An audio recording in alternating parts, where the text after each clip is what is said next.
in 2000, Sam Mothe gave me a call. He said, Suzanne, do you have a VAT number? Of course, because we're working with ad agencies, we did. So I said, yeah, we do. He's like, look, there's something I want to give you. Because I don't have a VAT number, I've negotiated with Uchumi to sell Kenyan music. But since I can't, do you think you can do it? I was like, what? Because in 1995, when I released Nipe Nikupe, I went from shop to shop on River Road selling it. Ooh. Okay, I used to go from shop to shop. Even till I don't fear River Road or whatever. You know how people say, oh, hold on to this me. They knew me now. I was a mwenyeji. and that's when they used to tell me, in fact, when it was Tamu Tamu, why can't you bring, what about Waire and Nazizi? Can you bring theirs also? Mm-hmm. You know, so, I mean, it was like, I just need to be able to sell more than one album. So when he said, Uchumi have agreed, let's go to a meeting, I was like, fantastic. This is insane. Insane.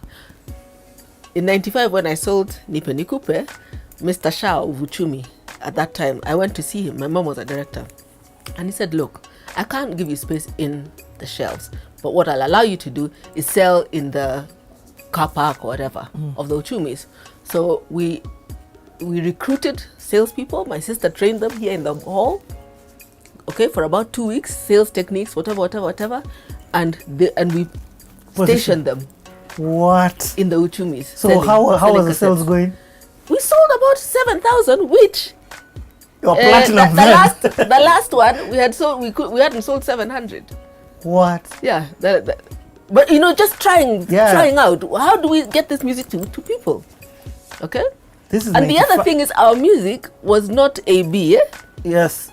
It never appealed to the ABs. It didn't, huh? No. Us, when we played in hotels, it's the waiters who stopped to listen. That's so weird. Yeah. So you guys being AB never played for AB? No. No. That's Gas really station attendants. See, when is Susan? Okay? It's a very interesting thing. They were never our audience. Yeah.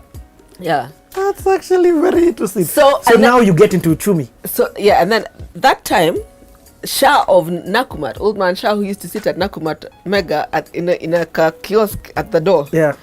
I remember going with a friend to sell him on, we've made these things, they're like cigarette dispensers, and you can put them near a cash register, and then he said, how much? Okay, bring tomorrow. We got into Nakumat. So for me, you're the ones who entered Nakumat with those things. It really pains me that Nakumat went down, because those guys, they supported us. They put, you know, I like people who put their money where their mouth is. Yeah. Yeah. And you earned. Okay, now I would like to know revenue wise. If you're telling me 7,000 and then suddenly now there's people have to, this is when Uchumi was Uchumi. We don't have an option. You must understand, we were not salespeople. Okay, so we did it, but then you're trying to follow up people, trying to do. So we really needed a dedicated sales team, but we didn't have. I mean, at that time, who knew? You know, we were just growing organically. Yeah. Anyway, so then we get into Uchumi. So now I start calling up all my friends, Kina Ted, Kina who, listen, we've gotten into Uchumi. Can you get Ogopa? Okay? Bring your music. And then some of the Uchumi guys were trying to say, no, all the music has to be charged the same. I said, no. Lux is not the same price as Imperial Leather. Mm-hmm. Okay? Let musicians tell us how much money they want. We just put the markup and move. Exactly. And by the way, it didn't matter. If people wanted that music, they get it. Sold. Sorry. Say hi. Okay. Continue from Uchumi markup price. Yeah. Yeah. So I'm telling them, look, Lux is not the same price as Imperial Leather. So why are you trying to make all Kenyan music the same? Mm-hmm. Okay. Then you have gospel, you have benga, you have hip hop, you have Ogopa stuff. You know. So let people choose their price. We can recommend, okay? Mm-hmm. And at that point, we were also doing some duplication and nini. So we could also duplicate for them, you know, all of that. What? You guys became a distribution, like the full publishing and distribution. Okay? And for us, it was like anybody. I don't care who you are. Prison Squire.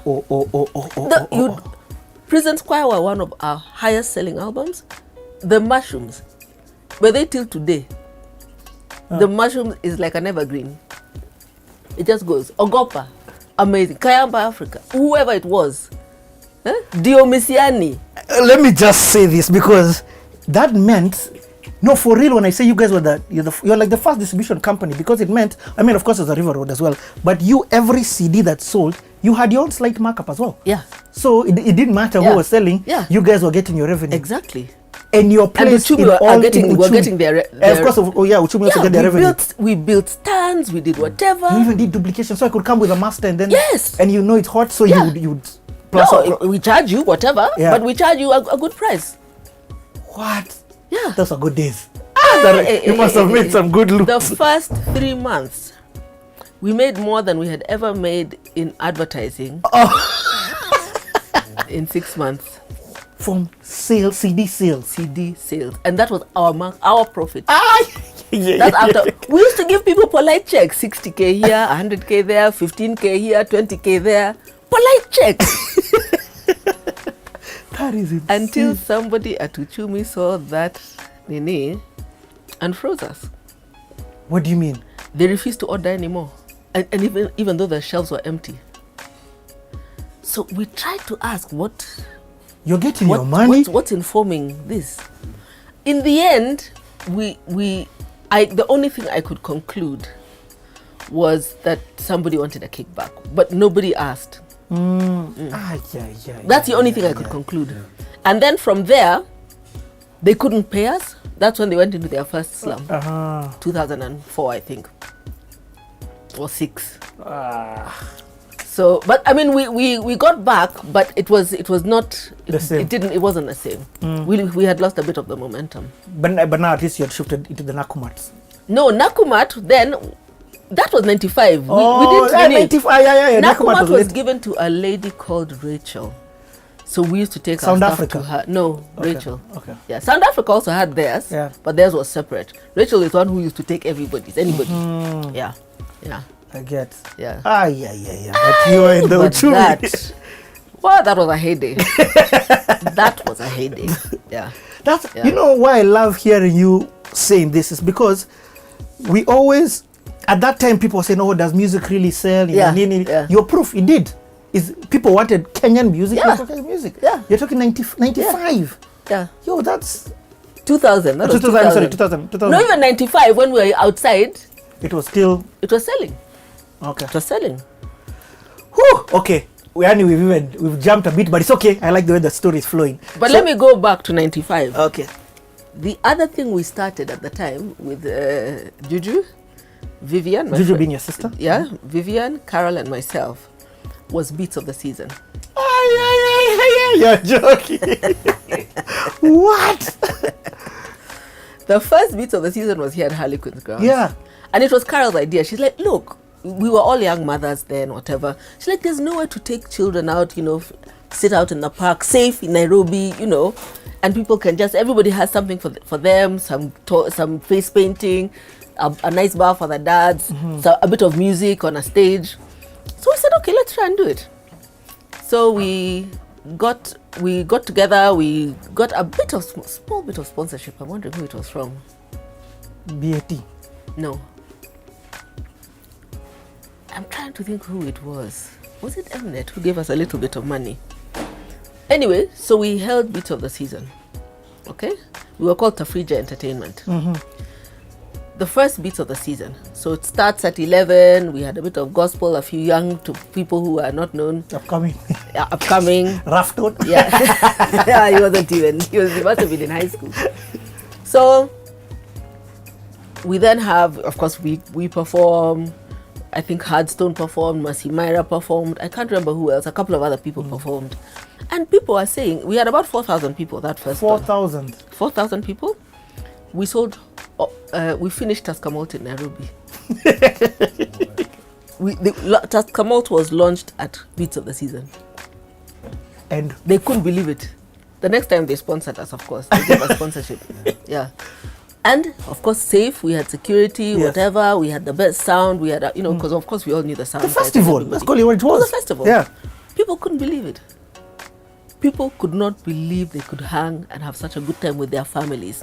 1995. Are you the ones who did Beats of the Season throughout? Was it on? Yes. because the one Beats of the Season that I went for, why it's so memorable is because I'm busy G enjoying, and then next on stage I'm seeing Lauryn Hill.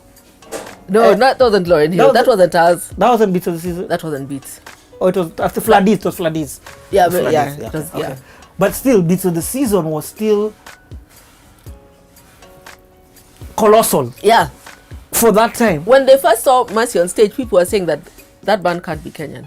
It was Calabash. They had never heard a band so tight. It was a Calabash? It was Calabash. They were like, nah, that band can't be Kenyan. What? Yeah. Okay, let's bring in the artists. Again, there's so much history to this space that we're in. Yeah. The amount of hits that have left this place is insane. So, who was the first artist that you guys had? Was it Mercy Myra or was that much later? Mercy, what did we... I interviewed Tim Rimbuya, or producer. I met Mercy in 93. Okay. We were doing Angaza, a women's concert at Libra House. And so I had her sing one of the songs actually from Aspirations. Yeah. You know what, Mercy was my student in primary school. I used to teach before I stopped and went full time into the studio. Yeah. I taught at here, of course, forever. I taught at Castro Mana. I taught at Aga Khan Kindergarten. So, because your skills were not that many. Well, yeah. You are good at what you did. Let's just call a spade a spade. And you are good at the anyway, so we meet again.